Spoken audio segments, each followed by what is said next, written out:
سلامونه او نیکی هیلې د لینک ای کامرس یوټیوب چینل سبسکرایبرانو ته او همدارنګه سټوډنټس ته الله دې وکړي جوړ او تیار اوسئ. نن ورځ موږ تاسو ډیره مهمه ټاپک په نامه د بینیفیشل اونرشپ انفارمیشن یا بی وای ریپورټینګ وایو. ها د دې په حواله سره زه تاسو ته دا بیان کوم چې بی وای چې کوم ریپورټینګ دی بی وای ریپورټینګ دا بی وای ریپورټینګ په حقیقت کې د یو ایس ګورنمنت لخوا وضع شوی دی چې هدف د دوی چې کوم یو دی په دې هدف دا جوړ شوی دی ترڅو چې د تورې پیسې مخنیوي وشي. دوی څنګه مخنیوي کوي؟ دا ریپورت دوی ته کومک کوي چې ترڅو هغه کریمینلز چې هغوی خپل ټیکس نه پی کوي، صحیح شو، یا هغه کریمینلز چې هغوی خپل ویل چې دی هغه پټ کوي، او یا دا چې دوی کوم امپلاییز هایر کړي اوسیږي د هغوی په سیلري کې فراډ کوي. نو دا ورسره کومک کوي دا ریپورټ چې دا هر څه مسلې څه اوسیږي دولت سره سیف. ها اوس دا بی وای ریپورټینګ کم کسان فایل کوي؟ هغه کسان چې ایل ایل سی هولډرز دي. ایل ایل سی هولډرز یو ایس ریزیډنټ وي او که نان یو ایس ریزیډنټ وي. نو د دې ډیډلاین کم یو دی یا ساده خبره د دې ټایم لاین کم یو دی؟ ګورئ هغه کسان چې خپل ایل ایل سیانې د 2024 یعنی د فرست جن 2024 نه مخکې فایل کړي اوسیږي هغوی لازمي دی چې خپل دا بی وای ریپورټینګ چې کوم یو دی د فرست جن 2025 باید مخکې وکړي، یعنی تقریبا شاوخوا یو کال دوی وخت لري چې اوس already 6 months تیر شوی دی. دویم هغه کسان چې ایل ایل سی فارم کړی ده په همدغې 2024 کال کې، صحیح شو، 2024 کال کې، یعنی فارمیشن چې دی 2024 دی. نو دا کسان لازمي دي چې within 90 days د فارمیشن نه وروسته خپل ایل ایل سیانې څه کړي د بی وای ریپورټینګ فایل کړي. بل هغه کسان دي چې دوی قرار دي خپل ایل ایل سیانې 21 جن 2025 نه وروسته فایل کړي. نو دا کسان چې کوم یو دي لازمي دي چې باید خپل د فارمیشن نه چې کله وشو د هغې نه وروسته within 30 days دوی څه وکړي؟ خپل فارمیشنز وکړي یا خپل ریپورټینګ چې کوم یو دی دا اجرا کړي. نو که ان کیس د چا نه دا ډیډلاین مس شي، څه اوسیږي؟ دا ډیډلاین مس شي نو دی کې یو تعداد پینلټیز شته. کم پینلټیز دي؟ که ستاسو ډیډلاین مس کوي نو تاسو په شاوخوا $500 ډیلی به څه کوئ؟ گورنمنٹ ته پی کوئ. حتی تاسو جیل ته هم تللی شي یا زندان ته هم تللی شي او حتی $10,000 پورې هم تاسو به ایرلی پی کوئ. $10,000 فاین به گورنمنٹ ته پی کوئ. نو چې تاسو دا فاین اسکیپ کوئ نو تاسو ته لازمي ده چې د بی وای ریپورټینګ چې کوم پراپر پروسیسینګ دی هغه به انشاءالله نن موږ تاسو هغه څه کوو. ښه دوستانو، ما د دې ویډیو د ډسکرپشن باکس کې تاسو سره یو لینک شریک کړی دی. تاسو چې کله پر دې لینک باندې کلیک وکړئ نو تاسو ته به دا پیج خلاص شي. د هغې نه وروسته تاسو به راځئ په دې قسمت د BYE فایلینګ باندې کلیک کوئ او د هغې نه وروسته مونږ تاسو به سمپلی د ویب په فارمټ باندې څه کوو کلیک کوو. ستاسو نه هیله کیږي چې کاینلی دا انسټرکشن ولولئ او وروسته پر اګری باندې کلیک وکړئ. چې دا فورمټ چې کوم یو ده د 15 برخو نه تشکیل شوی چې لومړی برخې فایلینګ انفارمیشنز دی. چې کله دلته قسمت ګورئ ټایپ اف فایلینګ چې دی تاسو ته څه شي ښکاري 15 آپشنه دي چې ګوره انیشل ریپورټ هغه کسان انتخابوي چې لومړي ځل لپاره BY ریپورټ فایل کوي. نو موږ تاسو به سمپلی څه کوو د انیشل ریپورټ باندې کلیک کوو. اوس کریکټ هغه وخت استفاده کوو چې کله موږ تاسو فورمټ ټاک کړه او فورمې کې کوم ځای احیانا اشتباه وکړي او غواړي چې هغه اصلاح کو پر دې کلیک کوو. او که په فیوچر کې زموږ تاسو د LLC په اونرشیپس کې چینجز رااله لکه یو بل څوک مو انکلوډ کړي یا چې رئیس د LLC بل څوک شو یا دا چې موږ تاسو ایډرس چینج کړي نو بیا اپډیټ آپشنز باندې کلیک کوو او واپس خپل BY ریپورټ څه کوو اپډیټ کوو. د دې نه وروسته دې قسمت د ډیټ دی د نن ورځ ډیټ دی د هغې نه وروسته به نیکسټ باندې کلیک کوئ.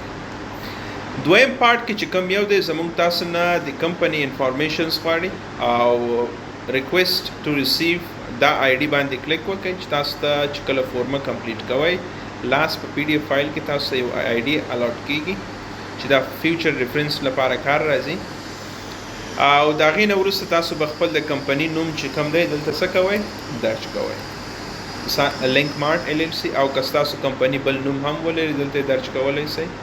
خو چې کوم دانه سره علامې وي هغه چې کوم داسې ستوري ولري هغه ډکول یې کمپلسري دی. اوس راځئ په قسمت د آیډنټیفیکیشن زموږ تاسو د کمپنی چې کوم ټیکس ID د EIN نمبر دی ان کیس که US ریزیډنټ اوسیږي او سنگل LLC وي SSN نمبر راځي نو موږ تاسو پر EIN کلیک کوو او دلته څه کوو یو نمبر درج کوو. تاسو به خپل EIN نمبر څه کوئ دلته درج کوئ. د هغې نه وروسته موږ تاسو رجسټریشن ګورو چې دغه کمپنی چې کوم یو د لومړي ځل لپاره چیرته رجسټر کړی نو اوبویسلی موږ تاسو په US کې کړی نو US په انتخابو او د هغې نه وروسته به سټیټ راځو انتخابو چې په کوم سټیټ کې موږ تاسو خپل کمپنی فارم کړی ده. مثلا ما په وایمنګ کې فارم کړی نو وایمنګ باندې به کلیک کوو. د هغې نه وروسته به راځي تاسو خپل د US چې کوم ایډرس دی هغه ایډرس به دلته څه کوئ درج کوئ. زه به راشم دلته دا چې کوم US ایډرس دی دا کمپنی ایډرس دا به زه کاپي کړم او دلته څه کړم درج کړم او همدارنګه سیټي به هم کاپي کړم او وروسته به راشم کنټري یونایټډ سټیټ وایومینګ به انتخاب او زپ کوډ هم دا به څه کړم کاپي کړم. تر دې نه وروسته تاسو راځئ پر نیکسټ آپشنز باندې کلیک کوئ. چې کله دریم برخه کې ته راغلی تاسو ته دلته یو قسمت ښکاري په نامه د ایگزسټینګ ریپورټ کمپنی. دې څه معنا ورکوي کله چې تاسو پر هیلپ کلیک وکړئ تاسو ته ښکاري وایي هغه کسان چې د جنوري 1 2024 نه مخکې فارم کړی اوسیږي پر دې د کلیک وکړي. صحیح شو. پر دې باندې به تاسو څه کوئ کلیک کوئ.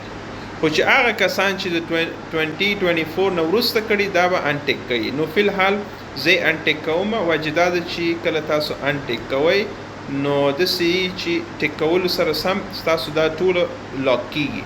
نو زه دا فورمه د کمپلیټ چیش کولو لپاره چې فل زه دا وښیم ځکه فیوچر کې به داسې سټوډنټس راشي چې 2024 نه وروسته به خپل BY ریپورټ فایل کوي. نو زه انټیک پرېږدم راځم دې قسمت. لاست نیم ستاسو چې کوم لیګل نیم اینڈ ډیټ آف برث یعنی ستاسو د کمپنی چې کوم اونر دی هغه به لاست نیم لیکئ. زه مثال دا راځم لاست نیم لیکم دلته همدا ډول دی. فرست نیم هم لیکم او ډیټ آف برث دی چې کوم یو دی مثال month 01/05/1995.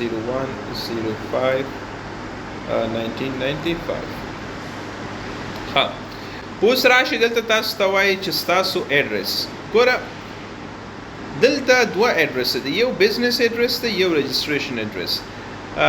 هغه کسان چې نان ریزیډنټ اوسېږي هغوی به خپل بزنس ایډرس کلیک کوي.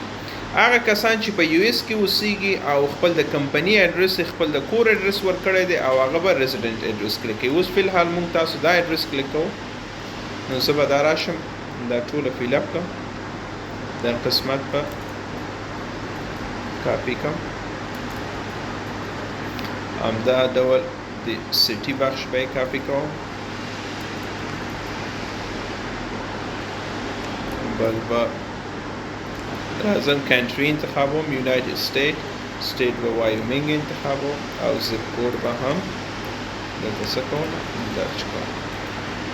ښه، د دې نه وروسته ایشوینګ دا چې کوم مثال کوم بخش چې تاسو ته دغه ال ال سی ایشو کړی ده، نو زموږ تاسو ال ال سی ایشو کولو لپاره به زموږ تاسو آیډنټیټي غواړي، فارن پاسپورټ به کلیک کوو، یعنی پاسپورټ به دلته ورکوئ. نو زه به از اگزامپل 1 2 3 4 5 پاسپورټ آی ډي به تاسو دلته خپل چې کوم نمبر دی دلته یې لګوئ او د دې نه وروسته به کنټري چې کوم یو د تاسو چې کوئ افغانستان انتخابوئ. د هغې نه وروسته به دلته سمپلی راځئ پر دې کلیک کوئ او خپل چې آی ډي ده لینک مارټ قسمت د آی ډي ده پر دې به تاسو څه کوئ کلیک کوئ، خپل پاسپورټ به دلته څه کوئ اپلوډ کوئ. د هغې نه وروسته به پر نیکسټ کلیک کوئ. د نیکسټ نه وروسته راځئ لاندنۍ برخې ته. ګوره بینیفیشل اونر یعنی هغه اونر چې د مین اونر نه بل کس وي. اوس دا کمپنی چې د یو چې شي لري مطلب اونر لري، که ان کیس 2-3 اونر درلود نو تاسو پر دې آپشنز په کلیک کوئ، هغه نور پارټنر به هم پکې اډ کوئ. نو فی الحال یو اونر دی، زه همداسې پرېږدم او دلته راځم د دې کس لاست نیم زه کاپي کوم، د دې کمپنی اونر، بیا به فرست نیم زه لیکم، ها او دلته به هم د ده چې کوم ډیټ آف برث دی دا زه څه کوم درج کوم. ها د دې نه وروسته به دلته تاسو فی الحال د افغانستان ایډرس ورکړئ. مثال زه به یې ورکړم اعلی وزیر، مثلا سیټي کابل او کنټري به زه چې شي انتخاب کوم افغانستان او زپ کوډ به ورکړم 10 صحیح شو.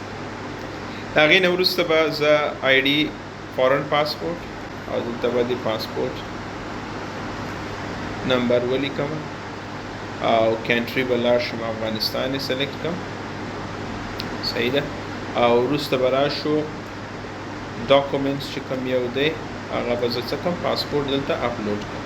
د هغې نه وروسته به راځئ پر نیکسټ باندې کلیک کوئ او د آخرنۍ برخې دی دلته به تاسو څه کوئ خپل د کمپنی چې کوم یو دی یا خپل شخصي ایمیل، خو معمولا کمپنی استفاده کوي بهتره به وي، هغه دلته راوړئ درج کوئ. د هغې نه وروسته به تاسو خپل نیم درته درج کوئ،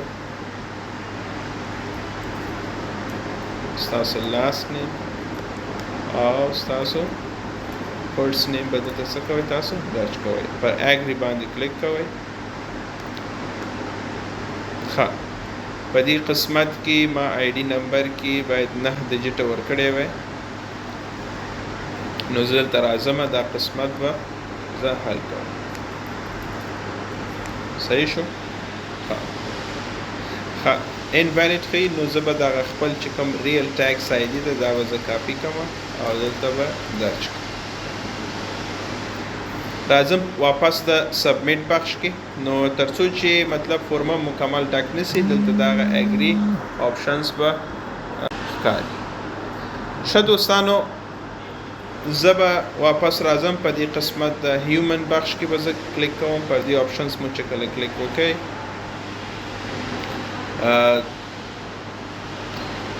ښه not variables زه به پر دې کلیک وکړم او نیکسټ آپشنز به ووایم.